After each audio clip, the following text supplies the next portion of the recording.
संत रामपाल जी महाराज एक ऐसे महान संत जिन्होंने अपनी सतभक्ति, तत्व ज्ञान, करुणा और सेवा के बल पर समाज में नई मिसाल कायम की है।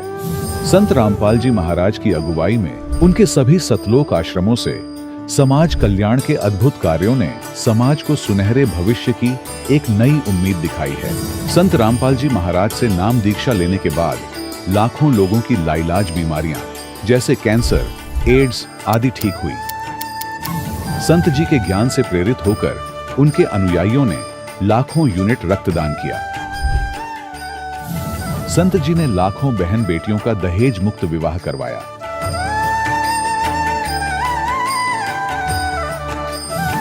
संत जी ने लाखों लोगों का नशा छुड़वाया, करोड़ों उजड़े परिवार बसे। संत जी के आश्रमों में समागम के दौरान निःशुल्क नेत्र चिकित्सा, दंत चिकित्सा प्रदान की जाती है। संत रामपाल जी महाराज द्वारा समय समय पर पर्यावरण संरक्षण के उद्देश्य से बड़े स्तर पर वृक्षारोपण किया जाता है। संत जी ने जरूरतमंदों को तत्काल राहत पहुंचाने के लिए एम्बुलेंस सेवा शुरू की। संत जी अपने अनुयायियों को देहदान के लिए प्रेरित करते हैं, जिससे मानवता की सेवा और चिकित्सा क्षेत्र में सुधार हो सके। संत रामपाल जी महाराज के सभी आश्रमों में हर रोज निःशुल्क भंडारा आयोजित किया जाता है, जहां हर वर्ग, हर जाति और हर धर्म के लोग एक साथ बैठकर भोजन करते हैं।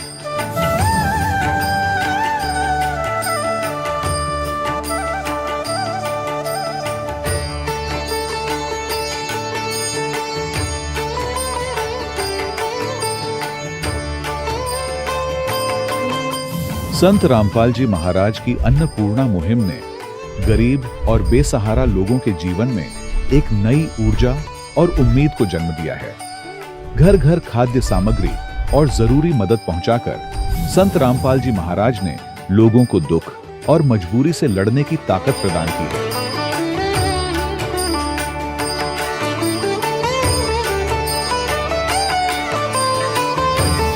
संत रामपाल जी महाराज द्वारा गरीब लोगों के लिए घर बनवाने का अद्भुत कार्य एक ऐसी मिसाल कायम कर रहा है जो सदियों सदियों संत जी की उदारता और दया भावना के तौर पर जाना जाएगा।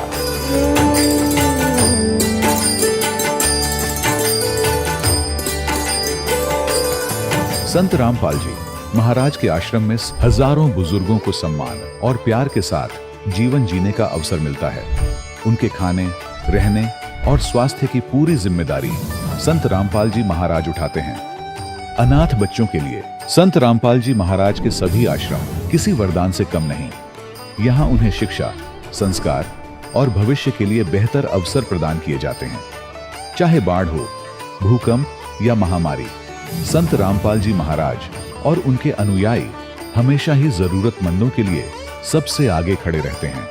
कोविड महामारी के दौरान संत रामपाल जी महाराज के आश्रमों से करोड़ों लोगों के लिए भोजन, दवाइयां और जीवन रक्षक सामग्रियां उपलब्ध कराई गई। चाहे गरीब की मदद हो या किसी शोषित और पीड़ित वर्ग के हक और सम्मान की लड़ाई, संत रामपाल जी महाराज ने हमेशा ही उनकी दबी आवाज को सरकारों तक पहुंचाया है और उन्हें उचित न्याय दिलवाने में अहम भूमिका अदा की है।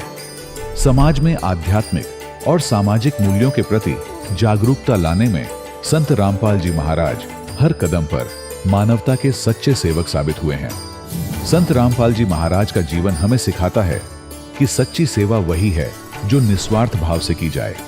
आइए हम भी इस महान सेवा के कार्य में इस महान संत से जुड़ें और संत रामपाल जी महाराज से नाम दीक्षा लेकर अपने जीवन को धन्य बनाएं।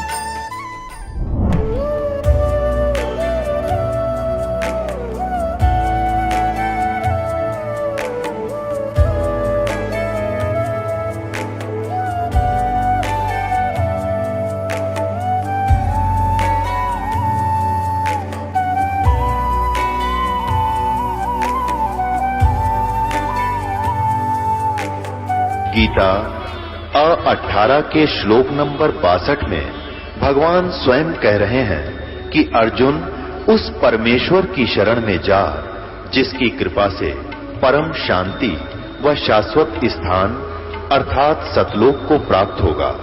वो परमेश्वर कौन है, कहां है, कैसा है, जानने के लिए कृपया अवश्य सुनिए जगत गुरु तत्वदर्शी संत रामपाल जी महाराज के अमृत वचन। सत साहिब दर्शकों, जब कोई सुख और शांति की चाह में अपने धर्म में प्रचलित हर भक्ति साधना को अपनाता हो, लेकिन वर्षों तक पूजा पाठ करने के बावजूद भी जब उसे कोई वास्तविक लाभ नहीं मिलता, तो उसका निराश और तनाव का शिकार हो जाना यह सब स्वाभाविक हो जाता है। दर्शकों, ऐसी ही कुछ कहानी थी राजस्थान की रहने वाली मनीषा जी की। मनीषा जी ने अपने जीवन में सभी देवी देवताओं की हर संभव भक्ति की, लेकिन इसके बावजूद भी ना तो इनके जीवन में शारीरिक सुख था और ना ही मानसिक शांति। लेकिन दर्शकों, आज मनीषा जी का कहना है कि जब से मैंने संत रामपाल जी महाराज की शरण ग्रहण की, तब से मेरे जीवन में अद्भुत परिवर्तन आया है। अब ना केवल मेरा बल्कि मेरे पूरे परिवार का जीवन पूरी तरह से बदल चुका है। दर्शकों, आखिर मनीषा जी ऐसा क्यों कह रही हैं? आखिर इसके पीछे की सच्चाई क्या है? आइए सुनते हैं मनीषा जी की कहानी, उन्हीं की जुबानी। जी नमस्कार। नमस्कार सर। क्या नाम है जी आपका? मनीषा बाई। मनीषा जी कहाँ से आए आप? पदमाड़ा खुर्द, तहसील मुंडा और जिला अलवर से, राजस्थान। मनीषा जी, संत रामपाल जी महाराज जी की शरण में आने से पहले आप क्या भक्ति साधना करते थे? संत रामपाल जी महाराज जी की शरण में आने से पहले परिवार में जो भी भक्ति करते थे वही हम करते थे, क्योंकि हमारे दादाजी जो कुलगुरु बोलते हैं ना, वो पूजा करते थे। उनके अकॉर्डिंग हम सब कुछ किया करते थे, जैसे शेरा वाले को पूजना और हमारे इष्ट देव जो बिलाड़ी में जो नैना देवी ये सब बोलते हैं ना, वो थी। तो जो पूजाएं आप कर रहे थे, क्या उन पूजाओं को करने से आपको कोई विशेष लाभ भी मिला? नहीं, कुछ लाभ नहीं मिला। उनकी भक्ति करते करते मेरे पापा बीमार रहते थे, मेरे अंदर खुद के अंदर भूत आते थे, मेरी मम्मी के अंदर भी। मेरे बचपन से हमने देखा है, तब से मेरे पापा बीमार रहते थे। और हमारे जो कुलगुरु थे, मेरी मम्मी सबसे पहले उनके वहाँ लेके जाती थी, क्योंकि मेरे दादाजी थे तब। उन्होंने कहा था कि बेटा वो हमारे कुलगुरु हैं, तो सबसे पहले हम उसी के पास लेके जाएंगे, फिर डॉक्टरों को दिखाएंगे। मेरे पापा को मेरी मम्मा वहाँ लेके गई, और वहाँ जाने के बाद जो कुलगुरु हैं हमारे बंशीदास जी, वो उन्होंने ये कहा कि ये ठीक नहीं हो सकते, बस वो बबूती, धूने की बबूती जो बोलते हैं वो दे देते थे और लगा देते थे माथे में, बेटा ठीक हो जाएगा। मेरे पापा 3-3, 4-4 दिन तक दिन रात वहाँ पे रहते थे। मेरे पापा पुकारते, मेरी मम्मी रोती और हम खुद रोते थे, मेरे पापा को भगवान ठीक कर दो, लेकिन कोई भी ठीक नहीं करता। वो तो बस ऐसे ही बोल देते थे कि भगवान दया करेगा, बस। मनीषा जी, जैसे कि आपने बताया कि आपने बहुत सारी परेशानियों का सामना किया है, आपको भूत प्रेत की बाधा थी, तो हम आपसे ये जानना चाहेंगे कि संत रामपाल जी महाराज जी के बारे में आपको कैसे पता लगा? सर, मेरे बड़े ताऊ जी, मेरे पापा जो हैं, 4 भाई बहन है, वो 4 भाई हैं और एक सिस्टर है उनकी। जैसे ही बड़े वाले ताऊ जी के जो बड़े बेटे हैं, उनको धार्मिक किताबें पढ़ने का बड़ा शौक है। वो जैसे उनके साथ हमारे गांव के भैया लगते हैं, वो दारोडा से गुरु रामपाल जी महाराज जी की ज्ञान गंगा पुस्तक लेकर आए और मेरे भैया को दे दिया। भैया, आपको ये कि धार्मिक पुस्तक पढ़ने का शौक है, तो आप ये पढ़ो, आपको सारा ज्ञान हो जाएगा। लेकिन वो उसने पढ़ी नहीं थी, उनके बाहर से देख के उसको ऐसे लगा कि अच्छी किताब है, उसको देनी चाहिए। मेरे भैया को दे दी उसने, और मेरे भैया ने उसको पढ़ा और संत रामपाल जी महाराज जी से नाम दीक्षा ली। और जैसे ही उसको प्रथम नाम मिला, हमें पता नहीं चला। और मेरे पापा खुद सियाने से एवड़े थे, जंतर मंतर गया करते थे। और जो बड़े वाले भैया हैं, उसके छोटे वाले भैया, वो भी खुद किया करते थे। उसके पास तो ऐसा एक कड़ा था कि उसको जो भी बंदा उसको अगर हाथ लगाए तो उसके अंदर अग्नि निकलती थी, उसको कोई टच भी नहीं कर सकता था। उसको ये घमंड था कि मैं ही सबसे बड़ा तांत्रिक हूँ, क्योंकि मेरे बराबर कोई और शक्ति है नहीं। जैसे ही वो संत रामपाल जी महाराज के वहाँ गया, आश्रम में गया, और वो जो भगत जी होते हैं वहाँ के, वो बोले, भगत जी आप ये निकाल दो, आपको नाम दीक्षा लेनी है। वो सोच रहा था कि बस कुछ नहीं करना, मेरे बराबर शक्ति नहीं है। तो छोटा सा बच्चा देख रहा था, भगत जी आप ये क्या बातें कर रहे हो, आपको नाम दीक्षा फॉर्म भरवाना है भरवाओ। उस कड़े को संत रामपाल जी महाराज जी जिसने छोटे से बच्चे ने नाम दीक्षा ले रखी थी उसने निकाल दिया। तो उसने सोचा कि जब इतने छोटे से बच्चे ने क्या नियम और भक्ति की होगी, इसमें इतनी शक्ति है तो संत रामपाल जी महाराज में कितनी शक्ति होगी। फिर भैया घर पे आए और फिर ज्ञान गंगा पुस्तक ला के दी और फिर पापा ने पढ़ी और फिर हमने सबने नाम दीक्षा ले ली संत रामपाल जी महाराज जी से। मनीषा जी, जैसे कि आपने बताया कि आपका पूरा परिवार भूत प्रेत की बाधा से परेशान था, आपके पिताजी काफ़ी सालों से बीमार थे, तो हम आपसे ये जानना चाहेंगे कि जब आपने संत रामपाल जी महाराज जी से नाम दीक्षा ली तो क्या आपके जीवन की जो परेशानियां थी क्या वो ठीक हुई? मेरे पापा इतना नशा करते थे, दारू भी पीते थे, तम्बाकू भी, सिगरेट सब कुछ किया करते थे और मारते पीटते भी थे। और संत रामपाल जी महाराज जी से नाम दीक्षा लेने के बाद, नाम दीक्षा लेते ही तुरंत उन्होंने छोड़ दी शराब वगैरह सब कुछ। और क्या क्या लाभ मिले आपको? संत रामपाल जी महाराज जी से नाम दीक्षा लेने के बाद मेरे अंदर खुद के अंदर भूत प्रेत आते थे, वो ठीक हो गया। मेरी मम्मी के अंदर भी आते थे, वो भी ठीक हो गया। मेरे भैया को भूत प्रेत दिखाई देते थे और कंकाल सा दिखाई देता था और उसके पूरे बॉडी पे खरोंचे हो जाती थी और वो चिल्लाता था। सर मैं आपको एक और बात बताना चाहूँगी, क्योंकि हमारे घर में मेरे दादाजी और मेरे भैया और मेरे पापा सभी तांत्रिक थे, लेकिन वो फिर भी हमारी दुख दूर नहीं कर पाते थे, क्योंकि दूसरों की दुख दूर करते थे और खुद के अंदर घर के अंदर क्लेश होता था। सतगुरु रामपाल जी महाराज जी से जैसे ही हमने नाम दीक्षा ली वैसे ही हमारे सारे दुख दूर हो गए और हम आज सुखी हैं। और कोई आर्थिक लाभ कुछ मिला है? सर मेरे पापा इतना बीमार थे, वो ठीक होने लग गए, काम करने लग गए, क्योंकि मेरी मम्मा ही उसे खाना खिलाती थी, नहलाती थी, सब कुछ ऑल टोटली काम मेरी मम्मा करती थी। हम सोचते थे कि अब कैसे क्या होगा, इतने बड़े भी होंगे, पढ़ाई लिखाई भी करनी है। मेरे पापा ठीक हो गए और मेरे को माइग्रेन की प्रॉब्लम थी और मैं जयपुर भी गई और अलवर भी, मैं हर जगह मेरे पापा मेरा इलाज करवाते थे, फिर भी मेरे को बोलते थे कि आपकी दवाई खाते रहोगे, आपको टाइम पे खाना खाना है, टीवी नहीं देखनी, ये सब बोलते थे। मैंने सोचा कि अब तो मैं संत रामपाल जी महाराज जी से नाम दीक्षा लेऊंगी तो मेरे को सत्संग भी सुनना है, सब कुछ करना है। फिर मैंने संत रामपाल जी महाराज जी से नाम दीक्षा लेने के बाद मैं वो भी ठीक हो गई। मैं आपको एक और बात बताना चाहूँगी, क्योंकि मैं जब 10th क्लास में थी तो मैं एग्ज़ाम दे रही थी मैथ का एग्ज़ाम देती मैंने 6-7 क्वेश्चन ही किए थे बस। उसके बाद मुझे पता नहीं मुझे क्या हो गया और टेबल कुर्सी से मैं खुद नीचे गिर गई और मैं एकदम से चिल्लाई। मेरे अंदर करेड़े जो बोलते हैं माइग्रेन वो हो गया और मेरे सारे शरीर की नसें खिंच गई। और जो टीचर था वहाँ का वो बोल रहा था कि पता नहीं इसके अंदर तो भूत प्रेत आ गए। जो हमारे क्लास में जो भी बच्चे थे और हमारे स्कूल के थे वो तो सब जानते ही थे कि इस मनीषा के अंदर क्या होता है। और जो भी मुझे देखता था पहली बार वो तो बस रोने लग जाता था कि इस बच्ची की तो मरेगी बस और कुछ भी नहीं होना इसको। तो फिर संत रामपाल जी महाराज जी से अरदास लगाई और फिर मैं ठीक हो गई। मनीषा जी, जैसा कि आपने बताया कि संत रामपाल जी महाराज जी से नाम दीक्षा लेने के बाद आपको इतनी सारी परेशानियों से निजात मिली, तो जो लोग आज भी आपकी तरह काफ़ी परेशान हैं तो उन लोगों को आप क्या संदेश देना चाहेंगे, क्या कहना चाहेंगे आप?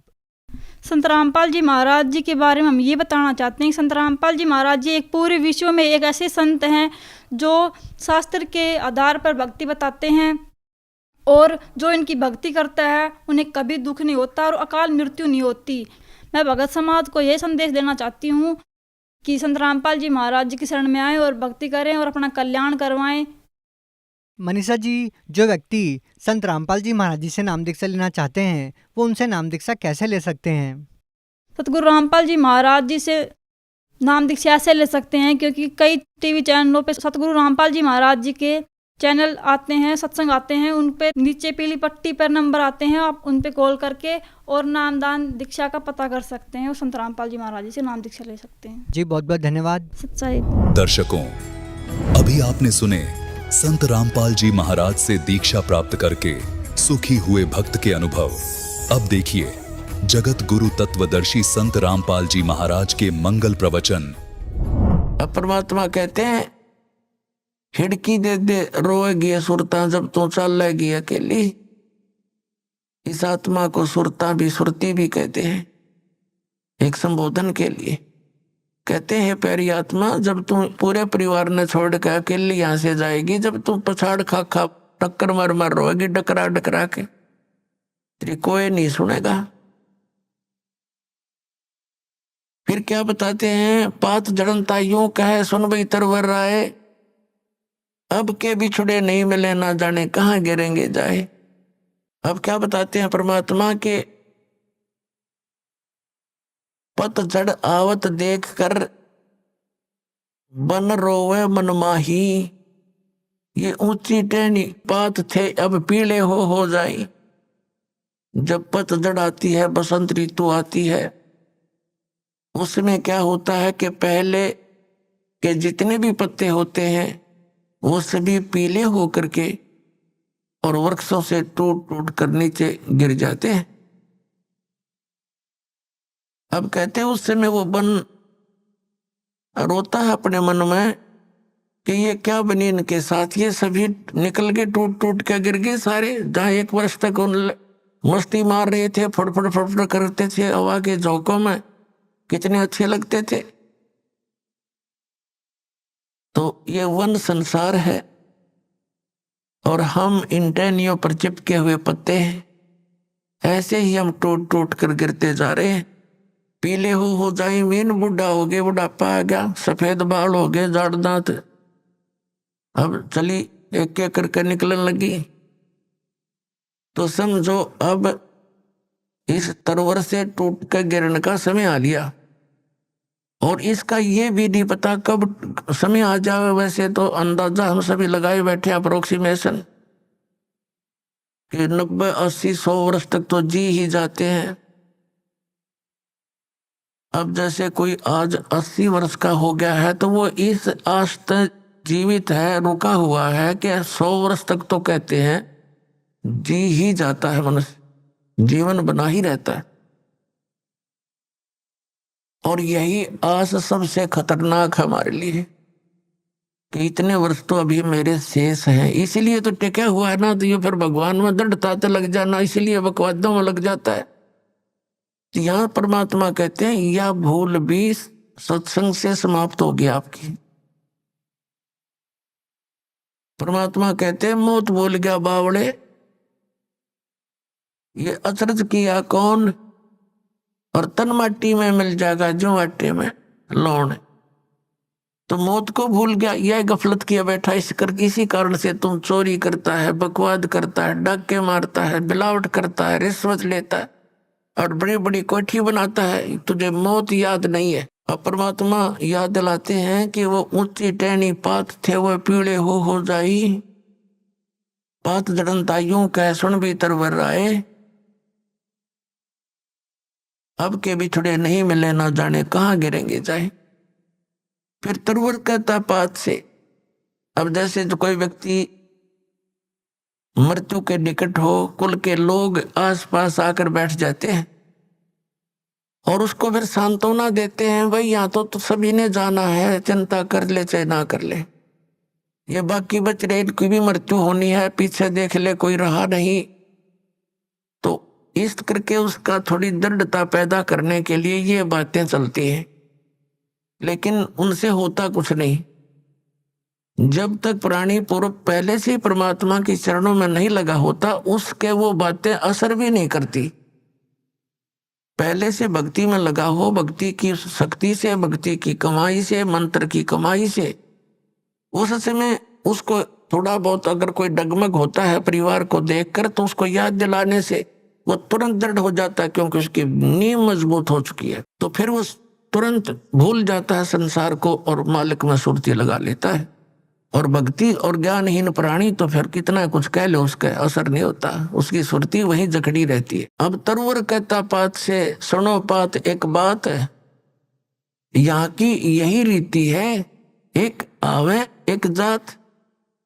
अब जैसे वो पतझड़ के समय टहनियों से पत्ते टूट टूट के गिर गए, पहले वाले तो गिर गए, खत्म हुए, कोई गंदे नाले में पड़ा, कोई पर पशुओं के पैरों नीचे कट के नष्ट हुआ, और तुरंत फिर कोपल फूट आती है, नए पत्ते 10 से 15 दिन के बाद हरा भरा हो जाता वो पेड़ है। और फिर वो कुछ वो जो पत्ते नए नए आए हैं वो एक वर्ष वो नाच कूद लेंगे, फड़फड़ फड़फड़ कर लेंगे, फिर वो ऐसे ही स्थिति में जाएंगे।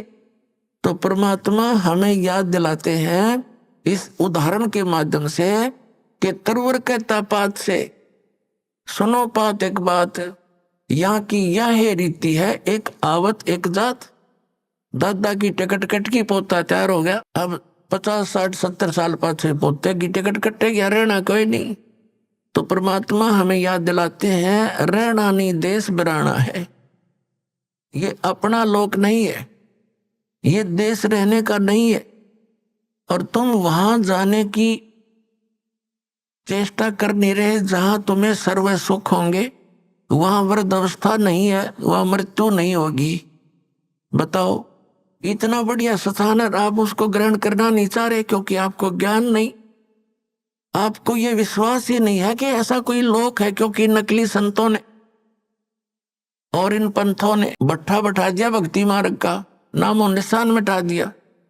महिमा गाते हैं सतलोक और सचखंड की, और वहां की व्यवस्था बताते हैं, वहां तो प्रकाश ही प्रकाश है, चेतन ही चेतन है। तो उस प्रकाश में हम के टिंडे लाएंगे जाके, वहां कुछ भी कोई नहीं है। अकल है, देखो ये ज्ञान है कोई। जहां कुछ भी नहीं है कैसी रुचि बनेगी वहां जाने की। कहते आत्मा उसमें से मिल जाती जैसे बूंद समुद्र में। कोई बात हुई है कई प्रमाण ऐसा परमात्मा के ज्ञान में? तो वहां पूरी व्यवस्था है उसकी, तो यार नकल है, डुप्लीकेट माल है ये सारा यहाँ का, एज इट इज सृष्टि है। और लेकिन वहां का जो मटेरियल है, वहां का जो पदार्थ है, वो अमर है, वो नष्ट नहीं होते। जैसे एक सैंपल है वहां से, गंगा का जल सतलोक से आया हुआ है। इसके विषय में ना ब्रह्मा को पता, ना विष्णु को, ना इन ऋषि पशियों को। ये तब बहुत नीचे सतर की कहानी है इनकी। तो ये परमात्मा ने एक सैंपल भेज रखा है कि हमारा मटेरियल ऐसा पदार्थ है वहां पर। इस गंगा के जल को आप कहीं रख लो उठा के, ये साइंटिस्टों ने शर मार कर देख लिया, इसका कोई लक्षण ढूंढ नहीं सके किस कारण से आई है। परमात्मा की महिमा को ये साइंस क्या समझ सकती है? ये साइंस परमात्मा के मटेरियल से बने हुए साइंटिस्ट भगवान भूल गए, नास्तिक बनने लगे। तो इस कलयुग में हमें एक सबसे बड़ी खुशी और सहयोग इस शिक्षा का ये है कि हम भगवान पहचान सकते हैं, अन्यथा इसकी कतई जरूरत नहीं थी। इससे क्या बना लिया, परमाणु बम बना लिया, हवाई जहाज बना लिए, कार बना ली, सारा दिन फुर फुर, और शांति एक पल की भी नहीं।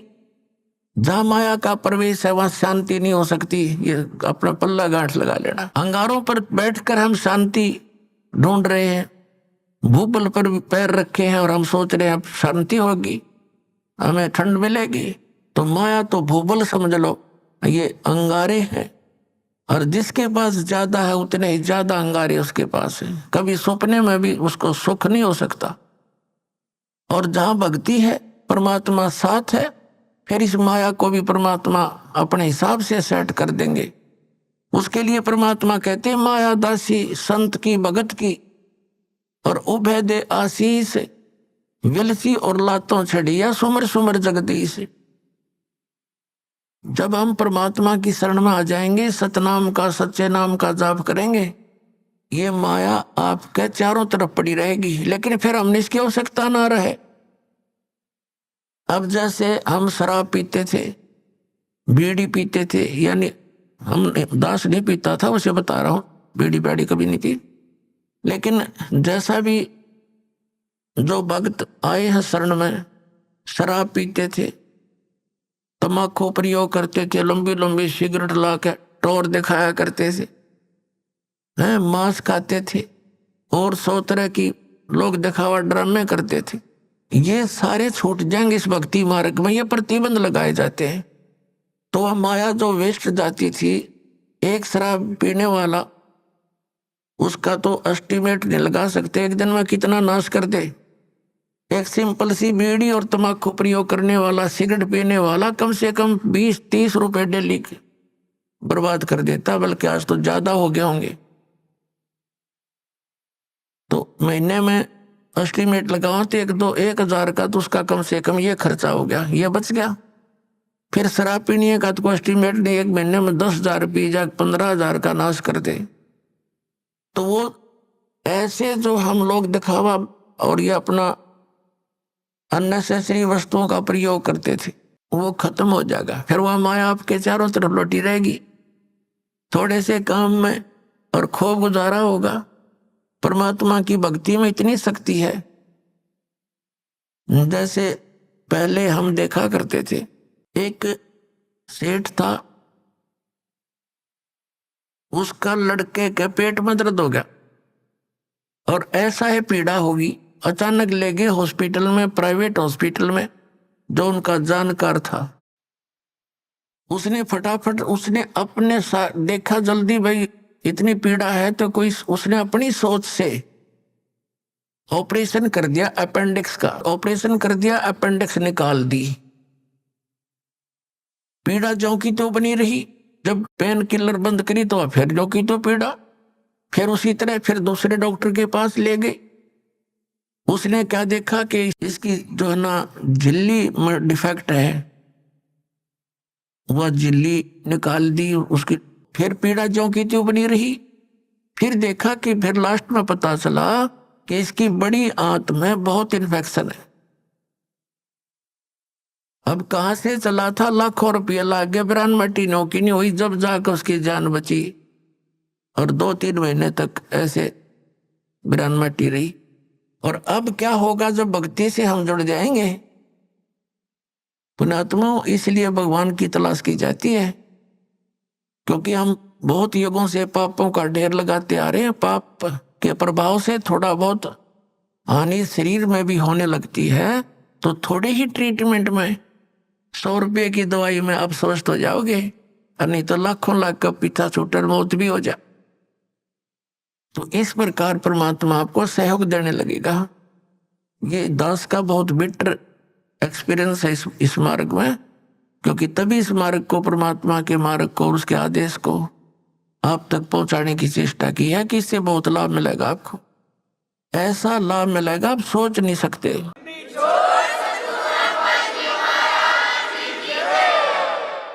भगवान को हम इसलिए खोज रहे थे कि वो हमें सर्व सुख देता है। तो सर्व सुखदाई परमात्मा मिला ही नहीं था, अब मिला सर्व सुखदाई।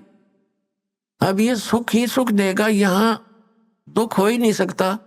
जैसे बर्फ है, एसी रूम में वो ठीक चल रहा है तो उसमें गर्मी का काम क्या। तो ऐसे परमात्मा का ये कनेक्शन मिलने के बाद आपके परिवार में न सोच ले, गर्मी के दिनों में एसी ला गया और वो सर्दियों में भी काम करेगा। यानी ऑटोमेटिक है परमात्मा का सिस्टम, आपके हर तरह से सुख देगा। तो प्रसंग चल रहा है कि हम उस स्थान को भूल गए जहां जाकर हम सदा सुखी रहेंगे, और हम सभी पहले वही रहते थे। अब कई भक्त अज्ञानतावश, भोले भाले जिनको ज्ञान नहीं, वो ये प्रश्न क्या करते कि एक बात बता, जब सारे ही यहां से चले गए तो यहां कौन रहेगा। बता, वो नैया ही चिंता हो रही है कि यहाँ कौन रहेगा। बता, अरे यहाँ यूं तो एक पत्थर है, घूमता रहेगा, हमने क्या ठेका ले रखा है पृथ्वी का। ये मंगल ग्रह, जो चांद और ये सारे धक्के खाने लग रहे, ये फिर जाएगा। हम अपने सतलोक में चलेंगे, ये तो जिसका हुआ आप संभालेगा इसने। तो कहने का भाव ये है कि हम इतने रंग गए यहाँ पर। जैसे एक भक्त बोला बाला, उसके घर उसकी पत्नी बहुत बीमार थी, हर तरह से तकलीफ थी। परमात्मा की दया हुई, दीक्षा ली, भगवान की कृपा से वो स्वस्थ हुई। तो उसको समझाने लगे, भाई नाम ले ले भक्त, नहीं तो भक्ति ना करने से पशु बनोगे, झोटा बनेगा। वो झोटा बुग्गी ले रहा था। उससे कहा, भाई फिर झोटा बनेगा तो ने बोला, महाराज जी झोटा भी तो बनना चाहिए, फिर बुग्गी में कौन चलेगा। इसने बुग्गिया की चिंता हो रही। मैं कहा, अच्छा भाई तो बुग्गिया खातिर कर ले काम। फिर उसे उपदेश ले लिया उसने। लेकिन हमारी धारणा ऐसी बनी हुई है कि यहां ऐसे कैसे होगा। तो पुण्यात्माओं, परमात्मा के इस मार्ग को बहुत गहराई से समझो। जिस उद्देश्य से परमात्मा स्वयं आते हैं उस अच्छे लोक से इस गंदे लोक में आपके लिए, तो ये कितना इंपॉर्टेंट काम होगा। एक ऐसे वैसे तो भगवान इतनी दूर से आए नहीं, आपको ये ज्ञान देने के लिए कि तुम यहाँ के रहने वाले नहीं हो, सतलोक में एक बहुत सुख है, और जिस सुख को तुम यहाँ खोज रहे हो ये तुम्हें 1000 लाख करोड़ वर्ष खोजते रहो तो नहीं मिले, एक जन्म की तो बात छोड़ो। और यहाँ क्या हालत है तुम्हारी उससे हमें परिचित कराते हैं। उधर से काल के दूत भी अपनी खूब काल प्रेरणा से अज्ञान का प्रसार स्प्रे कर रहे हैं जगह जगह। अपने आत्माओं परमात्मा ने आकर हमें इसलिए ये ज्ञान दिया क्योंकि हम उनके बच्चे हैं, और ये जो काल हमारा दुरुपयोग कर रहा है हम इसके बच्चे नहीं है। अपने बच्चों को कोई ऐसा दुखी कर सकता है? किसी की टांग कट गई, किसी की आंख फूट गई, और किसी का हाथ कट गया, किसी का बेटा मर गया, किसी की बेटी मर गई, कोई कैंसर से पीड़ित है, कोई पशु पक्षी बनकर गधे कुत्ते बनकर बिस्टा खा रहे हैं, टट्टी खा रहे, तो ये कोई अपने बच्चों को ऐसे दुखी कर सकता है? तो इस भगवान को हम अपना मालिक मान सकते हैं? यहाँ का जो स्वामी है ये काल है, इसका उद्देश्य हमें पीड़ित करना और विचलित रखना है, भ्रमित रखना, ताकि इनको भगवान का ज्ञान ना हो जा और कहीं ये भाग ना जा। तो उससे पहले ये अपने संत भेज के हम हमारे वो भी बच्चे परमात्मा के, वो संत हैं या जैसे भी उस काल का फंस गए, वो उस अज्ञान के मास्टर बन गए, उस अज्ञान को जगह जगह प्रचार करने लग गए। भोली आत्माओं ने उनको संत महात्मा मानकर उनके एक एक वचन को शिरोधार्य कर लिया। अब ये सच्चा ज्ञान जब आता है तो पुराना पेंट उतरता नहीं जल्दी सी।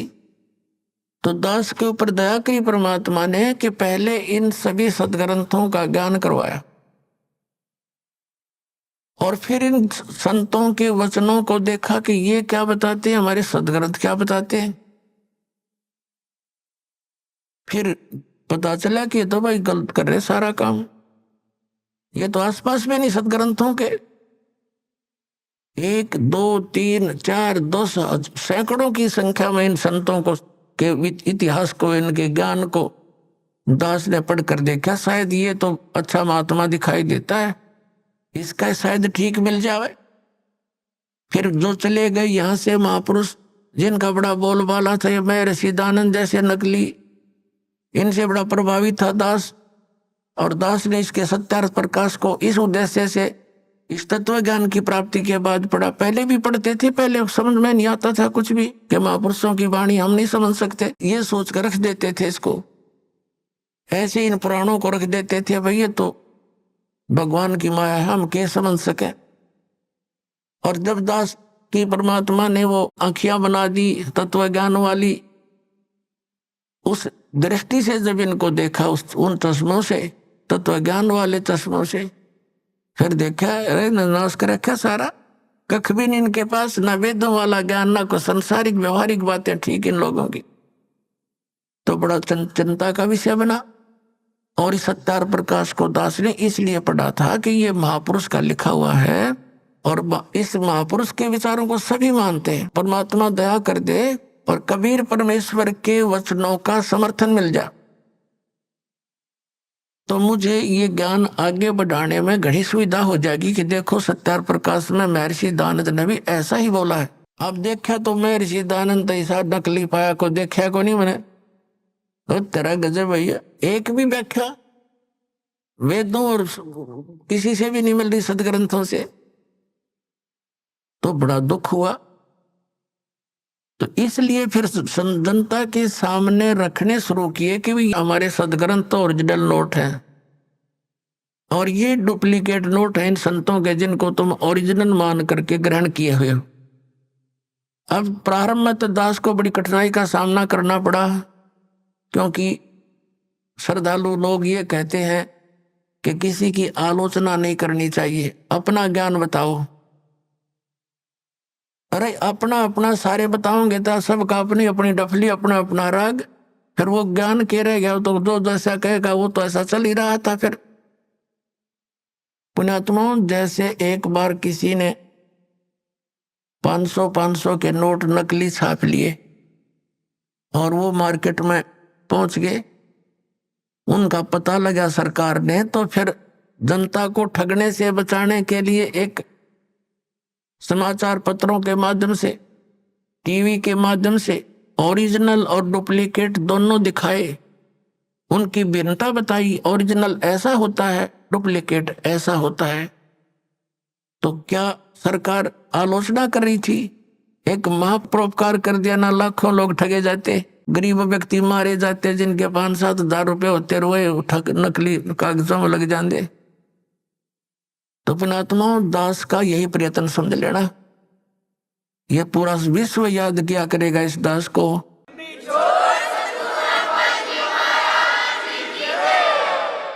इस सच्चाई को ऊपर लाने के लिए, इस ज्ञान को उठाने के लिए सहयोग तरह कबीर भगवान का, लेकिन दास उसका बैल है और उसी के सहारे से इसको गाड़ी को खींचकर पटड़ी पर चढ़ाया है। पहले तो खाचे में कीचड़ में डाल रखी थी और इसमें बहुत से संकट दास के ऊपर आए हैं। साथ में हमारे बच्चे जो परिचित हो गए थे, उन्होंने बड़ा सहयोग दिया अपने बहन भाइयों को समझाने का, वहां तक ये संदेश भगवान का पहुंचाने में बहुत सहयोग दिया है। और आपका भी फर्ज बनता है, ये सच्चाई है और सच्चा ज्ञान है, इससे पूरे विश्व में शांति होगी। प्रत्येक प्राणी का कर्तव्य बनता है पहले आप अच्छी तरह समझे दास के विचारों को और शब्द ग्रंथों को और उन महापुरुषों के विचार जो दास आपके रूबरू कराता है कि उन महापुरुषों ने भी ऐसी साधना की, उनसे उनका मोक्ष हुआ। तो उनको अच्छी तरह समझकर फिर आप लगो और साथ में औरों को भी ट्राई करो प्यार से। ये मार्ग कोई बलपूर्वक कराने का नहीं होता, ये ज्ञान से होगा।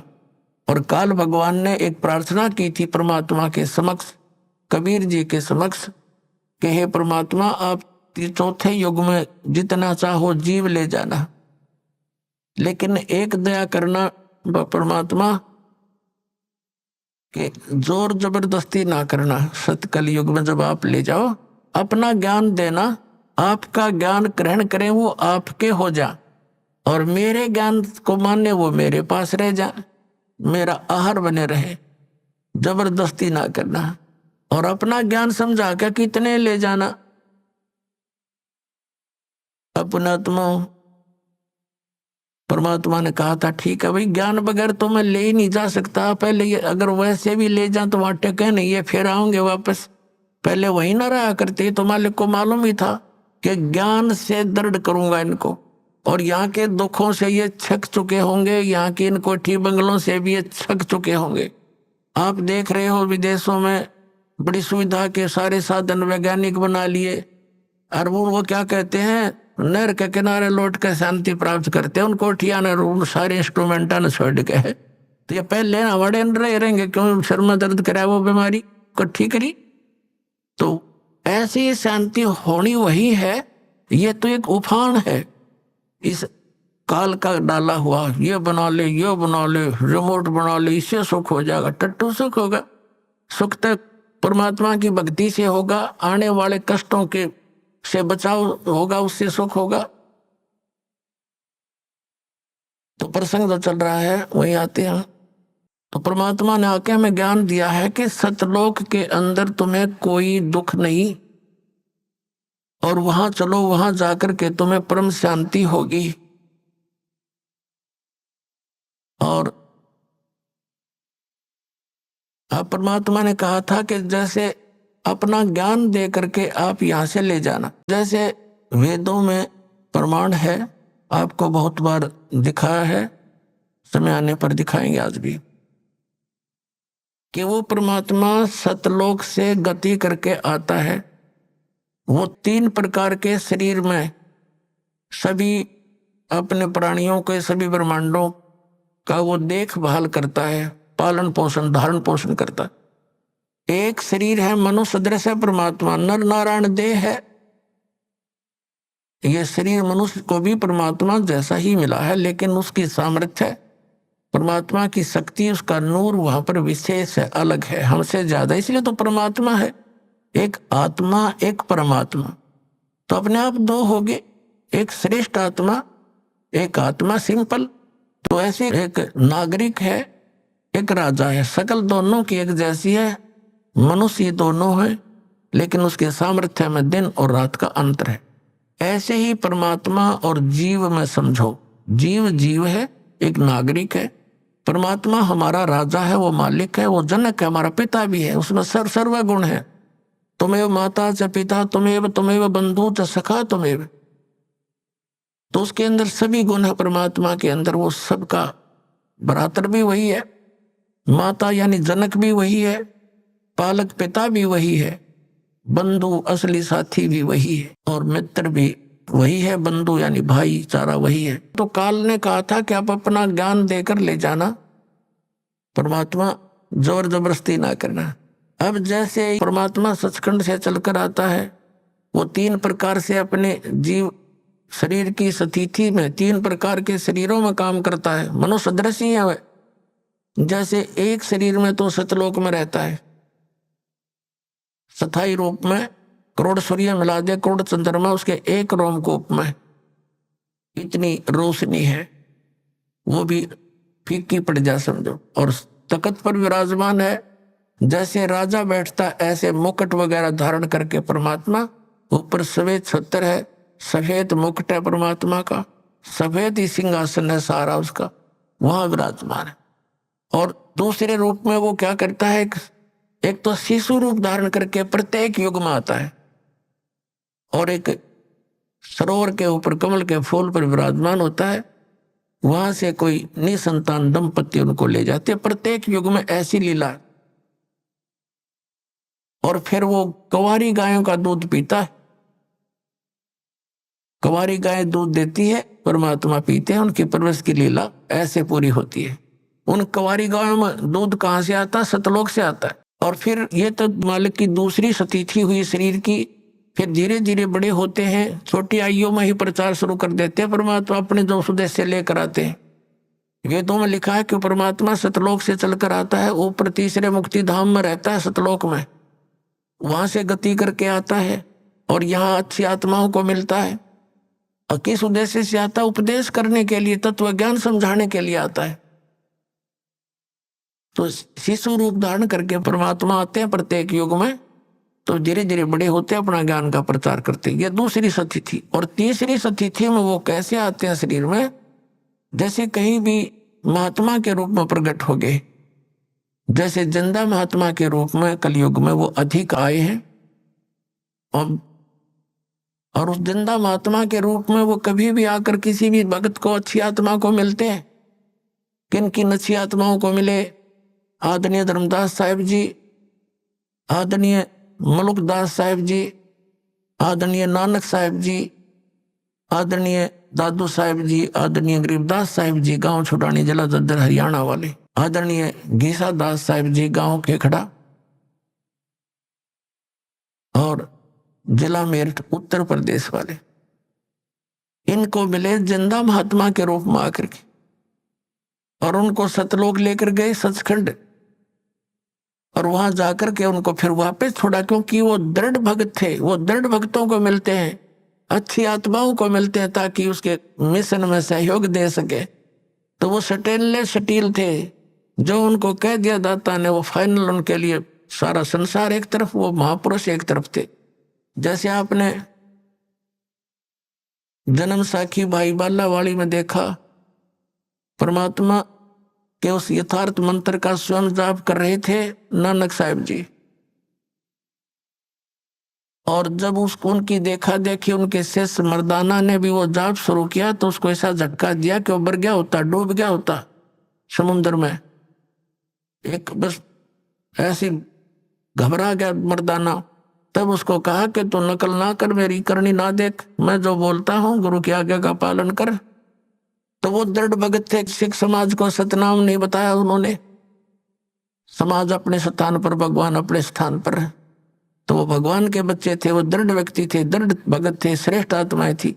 उनका उद्देश्य ये नहीं था कि भाई मैं इसके ना बताने से कोई हानि समाज को होगी, नहीं। वो तो जैसी थी उसी चल ही रही थी।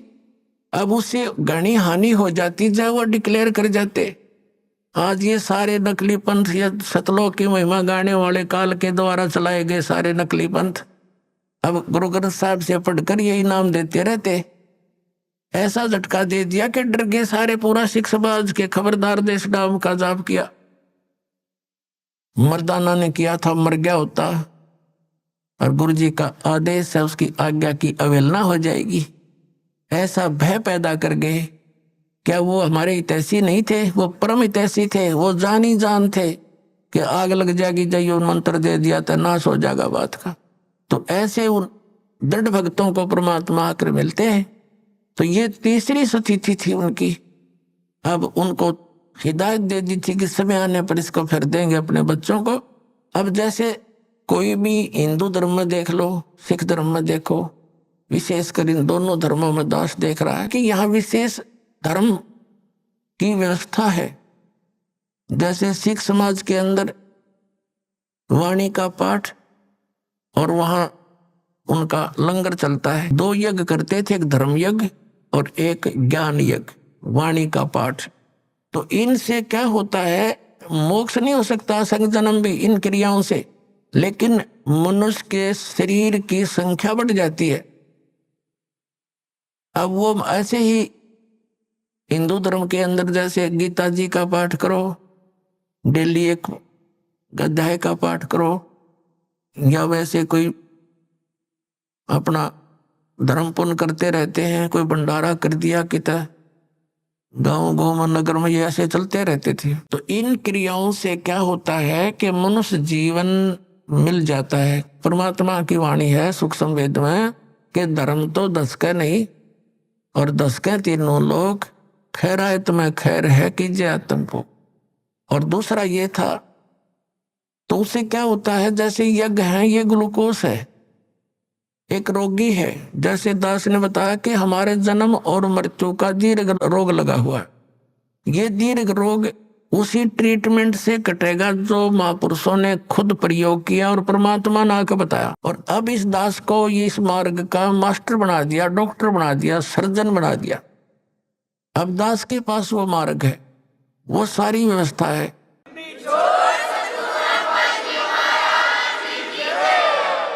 और उन महापुरुषों ने क्या किया कि इस पूरे मानव समाज का ग्लूकोस लगा दिया। ग्लूकोस जो होता है ये रोग नहीं नाश करता, ये शरीर को नष्ट होने से बचाता है, पानी की अक्षति पूर्ति करता है। जैसे सर्जन यानी डॉक्टर कई बार गया हो, कोई इमरजेंसी केस आ जाते हैं, तो ये कंपाउंडर और दूसरे उनसे पूछते हैं जी ऐसे ऐसे एक मरीज है क्या करें, तो कहता है इसको ग्लूकोज लगा दो और ये इंजेक्शन लगा दो, तब तक मैं आता हूँ। तो वो घंटे 2 घंटे या अगले दिन भी आता है, तो वो ग्लूकोज लगाने से वो शरीर उसका नष्ट नहीं होता। और आके फिर वो चेक करके उसको जो ट्रीटमेंट देना है वो डॉक्टर देगा, रोग कटेगा उस डॉक्टर के उस ट्रीटमेंट से या ऑपरेशन से, जो भी वो चाहेगा, सर्जरी से। ग्लूकोज उसकी रक्षा करती रही, शरीर का नाश नहीं होने दिया। तो इस मानव समाज को वो महापुरुष ग्लूकोज लगा के इन यज्ञों का ओनली, बस ये ट्रीटमेंट नहीं दिया उस समय, क्योंकि कुछ ऐसी स्थिति थी। तो अब परमात्मा ने इस दास को भेज दिया, वो डॉक्टर बना के, वो सर्जन बना के, और आदेश दे दिया। उनको मना कर दिया था सतनाम नहीं देना, दास को आदेश दे दिया कि अब दे सतनाम और दे दे सार नाम, समय आ गया पिछली पीढ़ी का। बोलो सतगुरुदेव।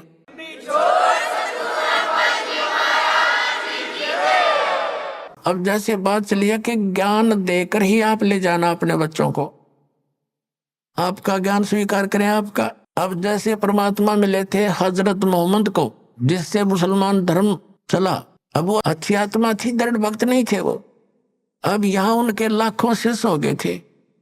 परमात्मा उनको आए मिले, जैसे वो अपने विधान अनुसार अच्छी आत्माओं को मिलते हैं। गोता मारू स्वर्ग में जा बैठू पाताल, कह कबीर में खोजता फिरूं ढूंढता फिरूं अपने हीरे मोती लाल। हजरत मोहम्मद जी को मिले, हजरत मोहम्मद जी को कहते हम वहां ले गयो सतलोक में, इच्छा रूपी वहां नहीं रहो। उल्ट मोहम्मद मैल पठाया, गुज बीरज एक कलमा लाया, रोजा बंग नमाज दई रे, बिस्मिल की नई बात कही रे। अब जैसे परमात्मा कहते हैं हम हजरत मोहम्मद को वहां ले गए, जैसे नानक साहिब जी को ले गए, गरीबदास साहिब जी को ले गए, धर्मदास साहिब जी को ले गए, और गीसादास साहिब जी को, दादू साहिब जी को ले गए, मुल्कदास साहिब जी को लेकर गए, फिर छोड़ दिए। उन्होंने दृढ़ होकर के भगवान की प्रत्येक बात को स्वीकार किया।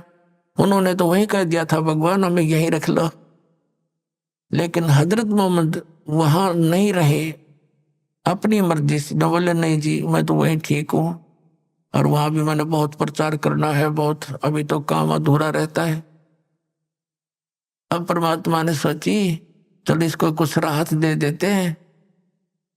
उसको उनको क्या बताया फिर परमात्मा ने कि रोजा बंग नमाज दई रे, बिस्मिल की नहीं बात कही रे। हजरत मोहम्मद जब पहली बार गए तब तो वो काल तक सीमित थे, पर्दे के पीछे से आवाज आई थी नमाज करो, 50 नमाज करने की कही थी।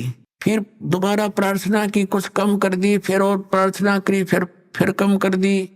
लास्ट में 5 बार की नमाज पर फाइनल हुआ था उनका कि 5 बार तो नमाज करना ही करना पड़ेगा। और रोजा में व्रत और बंग आवाज लगाना, हे भगवान दया करियो, आवाज लगाकर आवाज ये साधना करना। तो कहते हैं उस हजरत मोहम्मद जी जहां से ये आदेश लेकर आए थे उसमें भी उस काल भगवान ने भी इनको बिस्मिल करने का आदेश नहीं दिया था। क्या बताया है कि रोजा बंग नमाज दई रे, बिस्मिल की नहीं बात कही रे। अभी आपने सुने संत रामपाल जी महाराज के मंगल प्रवचन। आइए अब सुनते हैं संत रामपाल जी महाराज से नाम दीक्षा लेकर सतभक्ति करके अद्भुत लाभ प्राप्त करने वाले अनुयायी के विचार। सत साहेब दर्शकों, सोचिए जब कोई व्यक्ति जीवन भर भक्ति साधनाएं, व्रत उपवास करता हो, फिर भी ना ही आत्मिक शांति मिले और ना ही शारीरिक सुख, तो ऐसे में उसका तनावग्रस्त और नशे का शिकार हो जाना स्वाभाविक हो जाता है। दर्शकों, कुछ ऐसी ही कहानी थी नेपाल के रहने वाले गंगा प्रसाद जी की। गंगा प्रसाद जी ने अपने जीवन में अनेकों प्रकार की भक्ति साधनाएं अपनाई। इन्होंने व्रत उपवास किए और अनेकों देवी देवताओं के मंत्रों का जाप भी किया। लेकिन अफसोस, इन सब प्रयासों के बावजूद भी इनके जीवन में परेशानियां और बीमारियां लगातार बढ़ती ही चली गईं। लेकिन दर्शकों, आज गंगा प्रसाद जी का कहना है कि मेरे जीवन में असली परिवर्तन तब आया जब मैंने संत रामपाल जी महाराज से नाम दीक्षा प्राप्त की। संत रामपाल जी महाराज से दीक्षा लेने मात्र से इनका और इनके परिवार का जीवन पूरी तरह से बदल गया। अब इनके परिवार की वर्षों पुरानी बीमारियां पूरी तरह से समाप्त हो चुकी हैं और इनकी नशे की लत भी पूरी तरह छूट गई है। दर्शकों, आखिर इसके पीछे की सच्चाई क्या है? आइए सुनते हैं गंगा प्रसाद जी की कहानी, उन्हीं की जुबानी। सर नमस्कार। नमस्कार सर क्या नाम है आपका? गंगा प्रसाद मुखिया, अभी तो गंगा दास हो गया हूँ। सर कहाँ से आए आप? हम सिराहा जिला नवराजपुर गावीसन नेपाल से आए हैं। सर संत रामपाल जी महाराज की शरण में आने से पहले आप क्या साधनाएं करते थे? हम कोई साधना नहीं करते थे सर जी, मैं नास्तिक थे। तो फिर सर आप संत रामपाल जी महाराज की शरण में कैसे आए? हम संत रामपाल जी महाराज के शरण में ऐसे आए, जो हमको ज्ञान गंगा पुस्तक मिला, एक संत रामपाल जी का चेला था, वो हमको दिया, और तू ऐसे नास्तिक है, खैनी बीड़ी खाते हैं, शराब पीते हैं, दुष्कर्म करते हैं, ये सब इससे छूट जाएगा। और उस किताब जो हमको मिला तो उसमें लिखा था तत्वदर्शी संत। हम कभी कोई भक्ति नहीं करने वाला, कुछ सुनने वाला नहीं थे, और अपना पैसा कमा रहे थे, आमदनी तो फिर भी ठीक है, ठीक ठाक था पहले भी। तो वहाँ से हम आए रिजर्वेशन करा करके यहाँ संत रामपाल जी के आश्रम में। यहाँ देखने के बाद तो बुझाया जो हम पहले से इसे मकान में रहता हूँ और सब अपने बुझा रहा था, भाई बंधु सारा सामान अपने ही है, अपने ही ऐसा है। और मेरा भगतमती जो है उसका उस समय भी बहुत दुख हुआ था, पूरे उसको गर्म पानी और सिरक बढ़ा करके लाए थे। यहाँ आश्रम आया, वहाँ चंगा रहा और हमसे बिना पूछे हुए नाम ले लिया। ये पहले रामापंथी में था, वैष्णव था ये। तो हमारा हम आए वैसे ही तत्वदर्शी संत किसको कहते हैं वही हमको अभिलाषा हो गया। ज्ञान गंगा पुस्तक पढ़ने से हम यहाँ आए तो बोला हम भी जाएंगे, जबकि अपने घर से कहीं नहीं निकलता था। सर जैसा कि आपने बताया कि आपने अपना पूरा जीवन एक नास्तिक के रूप में बिता दिया, लेकिन सर उसके बाद आपको एक पुस्तक मिलती है संत रामपाल जी महाराज द्वारा लिखित ज्ञान गंगा। तो सर उस पुस्तक में आपको ऐसा क्या ज्ञान मिला, ऐसी कौन सी बातों ने आपको प्रभावित किया कि जिसको पढ़ने के बाद नेपाल से इतनी दूर संत रामपाल जी महाराज से प्रभावित होकर उनसे नाम दीक्षा लेते हैं? सर जी, ज्ञान गंगा पुस्तक में हर एक पॉइंट सब हमको लिए परिवर्तन होता गया। आश्चर्य लगता था। जो जैसे सो दुर्गा का पति कौन है, ब्रह्मा विष्णु महेश का बाप कौन है, माँ कौन है, ये सब कभी हम सुनबे नहीं किए थे, क्योंकि तो नास्तिक थे। इसके हम विषय में भक्ति विषय में जानने वाला नहीं थे। और इसमें ओम तत् सत 3 मंत्र से उसमें मिला, जो मिलने से मुक्ति मिलता है। तो उसी ज्ञान गंगा को चमत्कार से और तत्वदर्शी संत को नाम को कौन होता है यही सुन के हम पूरा पुस्तक पढ़ लिया। और पुस्तक पढ़ने में इतना ज्ञान हुआ जो ये सब आश्चर्य हमको लगा। सर जैसा कि आपने बताया कि आपने संत रामपाल जी महाराज से नाम दीक्षा ली, सर जो भी श्रद्धालु संत रामपाल जी महाराज से नाम दीक्षा लेता है उनको कोई ना कोई लाभ जरूर होते हैं। जाकर के वो क्या लाभ मिले? मेरा बीपी चलता था। 4 वर्ष से हम जो है सो गोटी खा करके, तब दवा खा करके तब खाना खाते थे। वो भर पेट नहीं और कोई स्वादिष्ट खाना नहीं, नमक हल्का रोटी हरा सब्जी खाते थे। वो हमको छूट गया, वो लाभ मिल गया। उसके बाद मेरा भगतमती का बहुत दुख होता था। उस दुख होते होते आश्रम में संत रामपाल जी के आशीर्वाद जब देने आते थे तो मेरा भगतमती को बहुत कफ और दर्द होता था। तो बोला, जो मालिक हमको दर्द होता है, संत रामपाल जी महाराज के कहने से, आशीर्वाद देने से, जो जाओ बेटा तुमको ठीक हो जाएगा, तो ठीक हो गया। उसके बाद सर जी मेरा भगतमती को 2017 के शुरुआत में इसको पता नहीं जो मेरा कैंसर रोग हो गया है। बहुत इसको पेन होता था तो ये बोला जो इसे कोई गड़बड़ी के कारण, महीनावारी के कारण से, तो इसको पता नहीं। लेकिन हॉस्पिटल में जब ले गए दरभंगा, हम लोग को बिहार का एक तो जिला पड़ता है दरभंगा, उसमें ऐसा डॉक्टर है शैलेंद्र यादव करके, परोपकार क्लिनिक है। वो जिस बीमारी को किट देता है तुम इतना दिन जियोगे, तो उसे 2 दिन पहले मर जाता है। अभी भी पड़ता है, बहुत को ऐसा हुआ है। तो इसको बोला तुम बम्बई ले जाओ। तो मेरा पत्नी जो है सो बोला जो हमारा गुरुजी है यह है, संत रामपाल बाबा जी हमारा है, तो हम कहीं नहीं जाएंगे, कहीं दवा नहीं खाएंगे, और मेरा दवा का कोई ज़रूरी नहीं है। तो वहाँ से यहाँ प्रार्थना किए। प्रार्थना में मालिक बोला जो परमात्मा रजा करेगा, तो वही कहने से इसको ठीक हो गया। कोई 1 रुपया का दवा भी, अभी भी कोई मन खराब होता है तो 1 रुपया का दवा नहीं खाता है। ये लाभ मेरा पत्नी को मिला और उसी कारण से हम यहाँ आए भगत जी। हाँ, ये मेरा जो है सो पत्नी है, इसको बहुत दुख होता था। कैंसर विषय में भी पूछिया तो ये कुछ बता सकता है जो हमको ठीक हुआ। वैसे हिंदी तो नहीं बोलने आता है, अपना भाषा बोलता है। नमस्कार जी। नमस्कार जी। क्या नाम है आपका? चंद्र दास। चंद्रा जी, आप नेपाल से आए हैं? हाँ। चंद्रा जी, आपके पति ने बताया कि आपको कैंसर था और संत रामपाल जी महाराज से नाम दीक्षा लेने के बाद वो ठीक हो गया। क्या ये सही है? हाँ सही है। आप एकदम सही है? सही है। क्या आप अभी बिल्कुल ठीक हैं? ठीक हो, कोई तकलीफ नहीं है? कोनो तकलीफ। सर, जो नेपाल के लोग हैं अगर वो संत रामपाल जी महाराज से जुड़ना चाहते हैं तो वो उनसे नाम दीक्षा कैसे ले सकते हैं? सर जी ऐसे है, नेपाल में बहुत जगह जो है सो नाम दीक्षा केंद्र खुला हुआ है। और सत्संग जो चलता है, चैनल है, उसमें पट्टी चलता है, उसमें नंबर डाला हुआ है। और ज्ञान गंगा पुस्तक, अभी तो बहुत पुस्तक चल चुका है, हर पुस्तक में उसका नंबर पता रखा हुआ है। जिन भाई को, बहनों को मुक्ति और भक्ति दोनों चीज़ चाहिए, वो संत रामपाल जी के आश्रम में जा कर के नाम दीक्षा लिख सकते हैं। सर धन्यवाद। सच्चाई।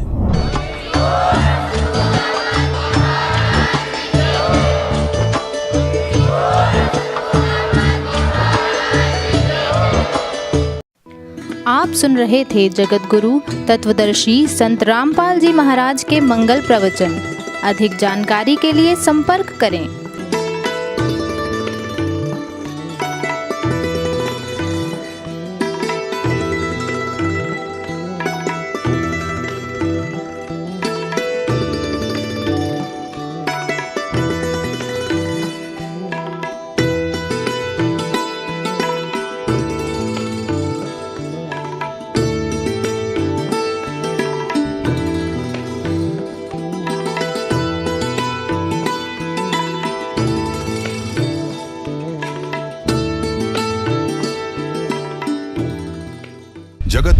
तत्वदर्शी संत रामपाल जी महाराज जी के पावन सानिध्य में भक्ति की अलख जगाने तथा श्रद्धालुओं को सत्य भक्ति मार्ग का रास्ता दिखाने हेतु कनाडा के लोकप्रिय channel the TV NRI channel पर जगत गुरु तत्वदर्शी संत रामपाल जी महाराज जी के मंगल प्रवचनों का प्रसारण प्रतिदिन सुबह 7:30 बजे से 8:30 बजे तक तथा रात्रि 7:30 बजे से 8:30 बजे तक किया जा रहा है। इस सत्य भक्ति मार्ग को अपनाने के लिए अधिक से अधिक सत्संग प्रसारण देखें। इस सत्संग प्रवचन का सीधा प्रसारण संत रामपाल जी महाराज लाइव सत्संग YouTube चैनल और जगत गुरु संत रामपाल जी महाराज Facebook पेज पर भी देख सकते हैं।